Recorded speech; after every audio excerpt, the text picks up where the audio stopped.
dare you? No, you may not touch my hair. Has anyone ever requested to touch your hair? What is your reaction to such a request? Why do some Black folks object to such a request? We'll get into that later. The way we wear our hair is very much a part of our identity and culture. Today, on Our Culture to the World, I'd like to take a brief journey into some of the traditionally natural ways in which people of African descent wear their hair. In addition to looking at the historical significance of some of these styles, I have also invited a few guests to share with you why they choose to rock their natural hair. Now, as a child growing up, I saw my mother, my aunts, and other women in our community straighten their hair with a hot comb. Yes, the pressing comb.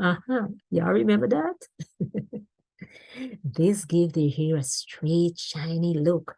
And of course, I wanted to have that kind of look as well. You know, I would long to be, to feel like old enough to be able to get my hair pressed. And of course, sometimes on special occasions, you know, they would lighten it up a little, as they called it, with the straight, with the pressing comb. And then eventually I started going to my mother's hairdresser, who was a family friend, to get my hair pressed or straightened with the hot comb. And yes, remember? Yes, we had to begin chin because sometimes our ears and the back of our neck would be burned with the pressing comb. Yes, so during my teenage years, the Afro movement was in full swing, and my mom started wearing an Afro. And some of my older brothers also had Afros, and sometimes we would help them plait it so that they could have bigger froze. And on a few special occasions, like if I was going to a special party or something, yeah, I did wear an Afro from time to time. Now, in my later teens, I moved to the city to live. And at that time, relaxed hair, you know, using that, what they call the creamy crack, somebody called it that. I can't remember who coined that term. Yes, that chemical relaxer to straighten one's hair, that was in vogue. That was becoming very popular at that time. So I eventually started getting my hair straightened or relaxed using that chemical process. And thus began decades of subjecting myself to the torture of chemical scalp burns to achieve that straight-haired look. It's only a little over a decade ago, after a bit of back and forth, but I fully embraced going natural a little over a decade ago. And I have no regrets. I no longer use chemicals relaxers in my hair. Have you ever wondered about the origins of afros, cornrows, or other Afrocentric hairstyles? Let's talk about cornrows. I have always liked cornrows. And from time to time, during my secondary school years, one of my neighbors, who was just about a year or two younger than me, she would style my hair in cornrows. However, she migrated, she moved away from the area, and I was in a bit of a quandary. How would I get my hair in cornrows? So I spent hours in front of the mirror practicing hair. We didn't have YouTube tutorials to help us back then. So I spent hours in front of the mirror trying, practicing. Eventually I got it. Of course, I was never as good as she was, but at least I could do some basics and get the hair down in some corners.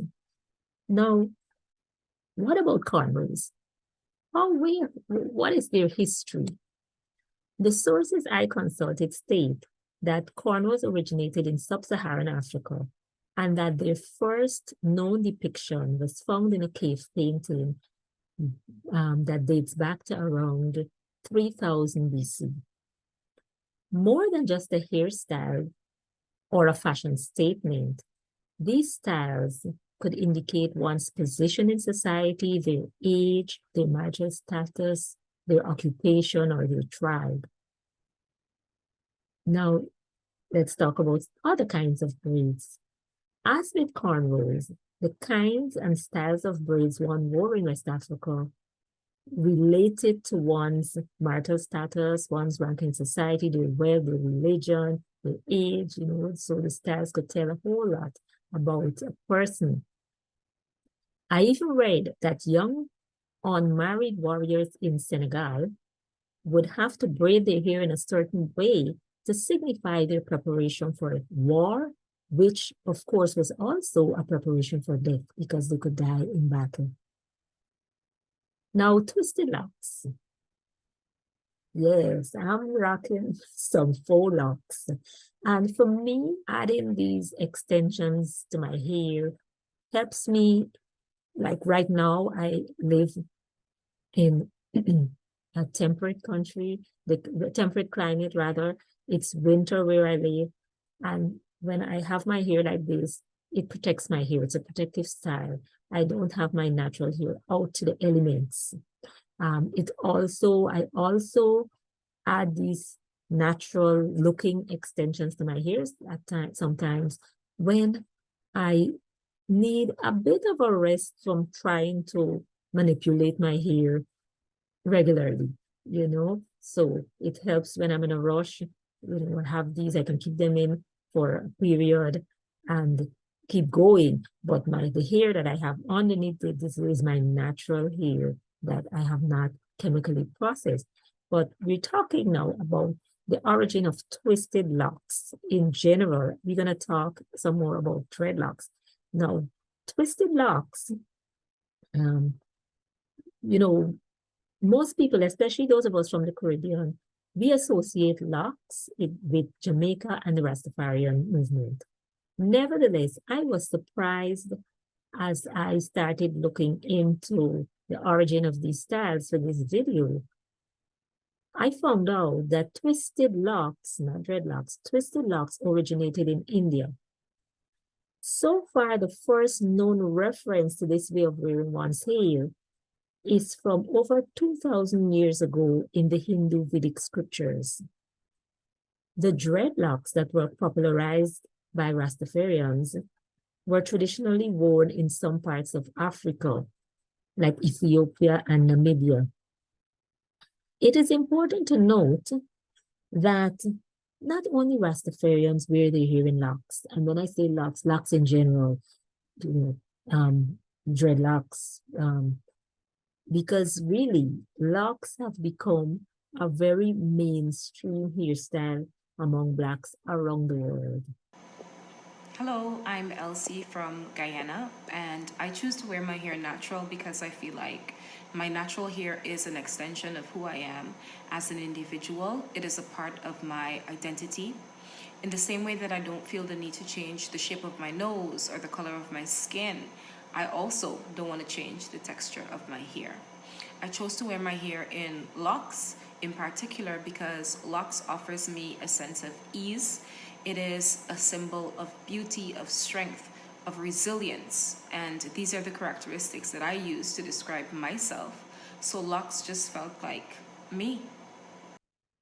Now, what about those really tiny locks that some women wear? Do you know those really, really fine ones? Yes, they're called sister locks. And Dr. Joanne Cornwell is the person who is credited with inventing this method of locking one's hair using a special interlocking tool. And this was in 1993. Now let's go on to talk about Bantu locks. This style is known by a variety of names. I remember hearing it called pepper seed or corkscrew when I was growing up in Guyana. And I think sometimes they still call it that. But at that time, when I was growing up, we didn't actually wear our hair out like that in public. We would put it in these knots so that we could achieve a curly afro. But now it's a style that's worn for various occasions, and it's not just something that you would have your hair style your hair with as a prep. I don't know if it's a style like a preparation for a hairstyle, which is how we did it. Um, and as I mentioned, in Guyana, we call it pepper seed or corkscrew, but in there are other names that it's known by, as I mentioned, Bantu knots, Zulu knots, Nubian knots. Yes. Now, afros.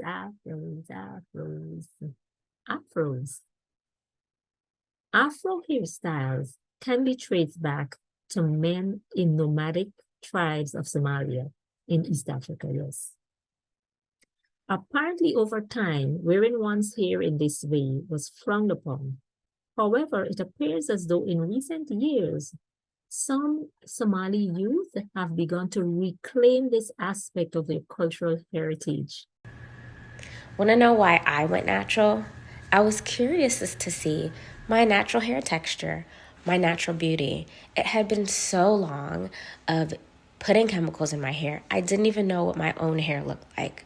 And yes, it was the wave of the natural hair YouTubers, and I was so interested in playing with my hair and seeing the versatility in my hair and really embracing my own natural beauty. Now, I started out transitioning and growing out my hair, and then I decided, let me go ahead and do the big chop.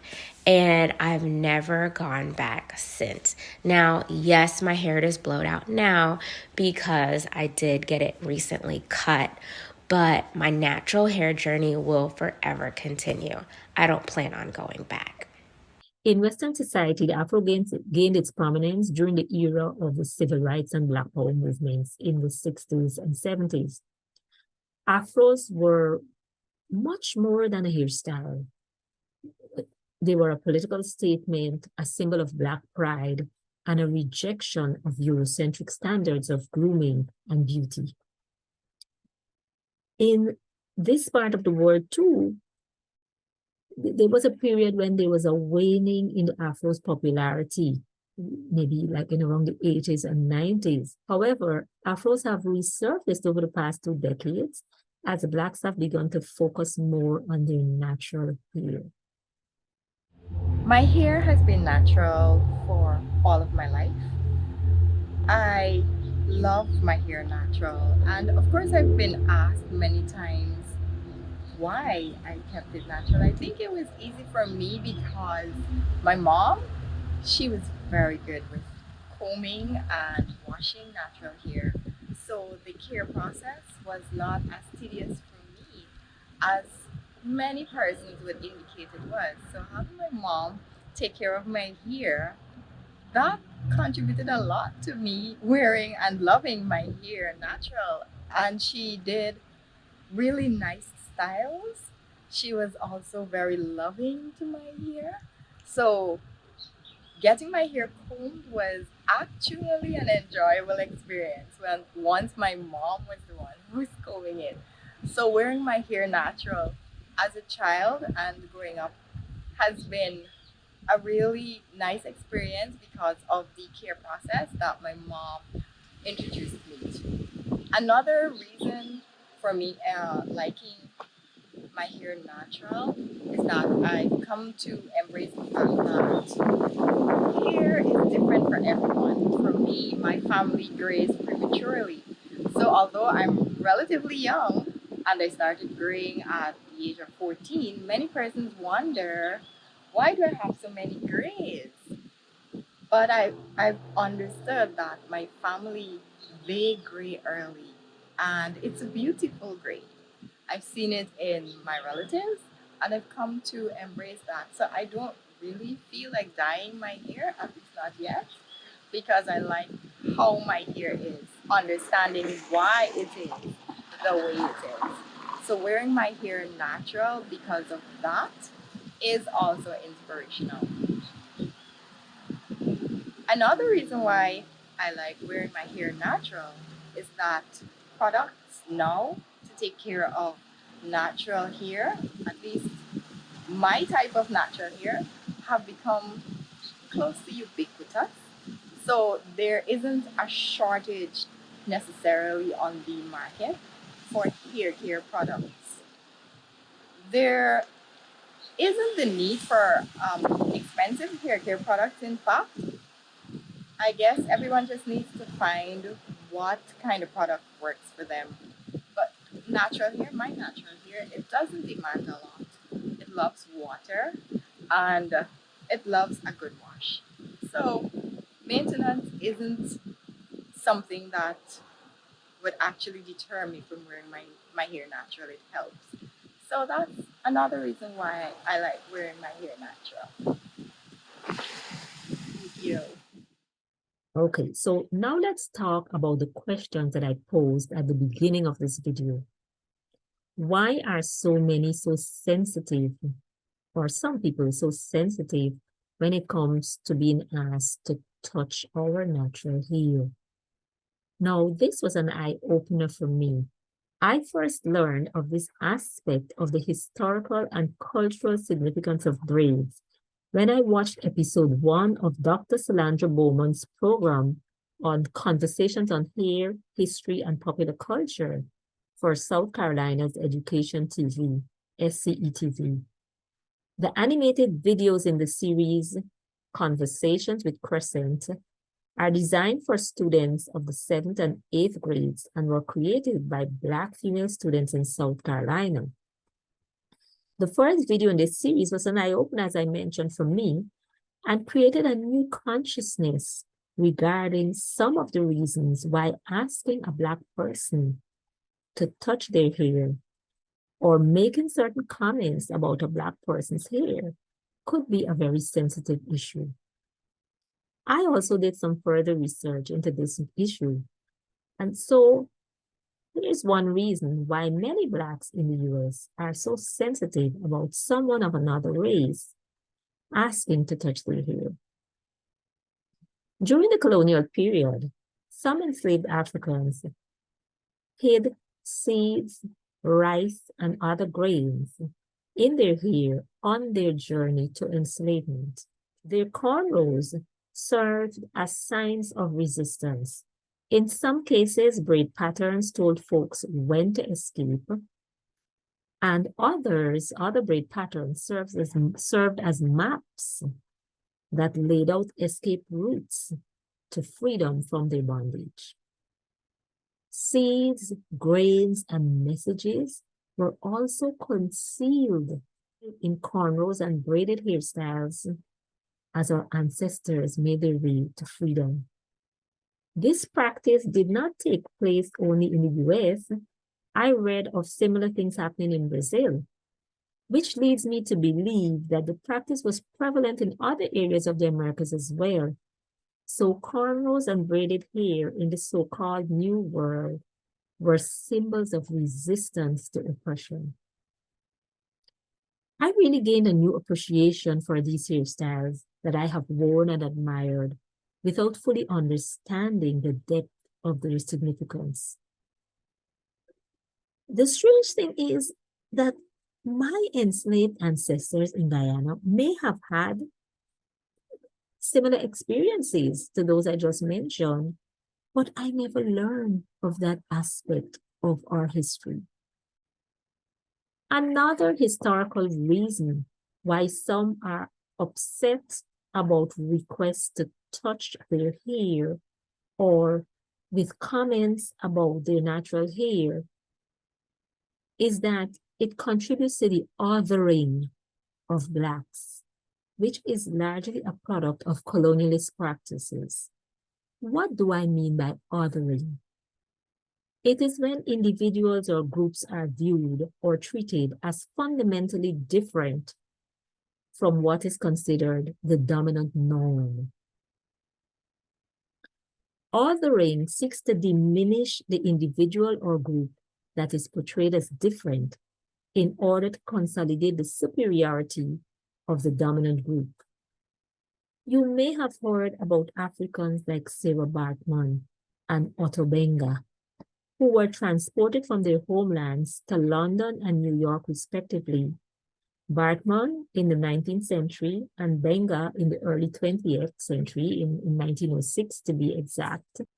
And they were brought to these places to be put on display as exotic beings to be argued at. Yes, Benga was displayed in the Bronx Zoo. Just imagine. Yes, so they were spectacles. They were so different. And because they were not the norm. Yes. And so as we contemplate these historical facts, we come to a better appreciation. I hope that you have come to a better appreciation of why hair is such a sensitive issue for some. Of course, situational context is everything. As I explained to an acquaintance recently, we had this conversation. Like sometimes people are just curious, and the curiosity is not necessarily from a place of presumed dominance. So, as I said to this person, we can tell, most times we can tell if the person is just genuinely curious or whether their curiosity comes from a place where they see us as inferior to them. So I'd like to close today's video by sharing a poem from my collection, Ink on Paper. In this poem, I voice my rejection of Eurocentric standards of beauty, and I celebrate natural hair. The poem is called Affirmation. You see your hair? Like steel wool, like wire brush, like big boardness. It a bruise my finger then. Not even them relaxer can tame it. This bushy hair coming in here without combing she hair. She don't know that we got a dress code. But it's why then, young girl, I go back to the olden days, the uncivilized days, the days of great-grandmama on massa plantation. Them a tie up the head with cloth. The afro, they seedy, like when comb and brush the holiday. You notice that all of a sudden, everybody turn rasta and a knot up the locks. I get so tired of hearing them in the ears. I listen to them and I fry my hair, I bake it, I stew it, I even broil it with all kind of hot comb and white poison and lotion and potion. So till I didn't even recognize myself. If you hear how they praising me, you see how you look so nice. Now you look like yourself. You don't believe this? The boss put me in the front office to greet the customer them. But if I tell you the truth, how I look on the outside, it ain't match up with how I feel on the inside. It don't go with my love for Achebe, Adichie, and Angelou, nor Myra Morrison or Anne Morrihon. Me navel string berry with fufu. I cut me eye tip on can keep wrap up tight in banana leaf. So watch me now. I dash with the lotions, potion, and poison. Dash out the hot iron comb and all them rollers. You, ma'am, yes, you who turning up your nose for me. If you don't like me not be here, tell me if I can. And you, sir, yes, you who watching me and they smile as if I is a circus act. Listen now, I'm loving my curls, my natural curls. I'm loving each knot and twist and kink. I'm loving what my good God gave me.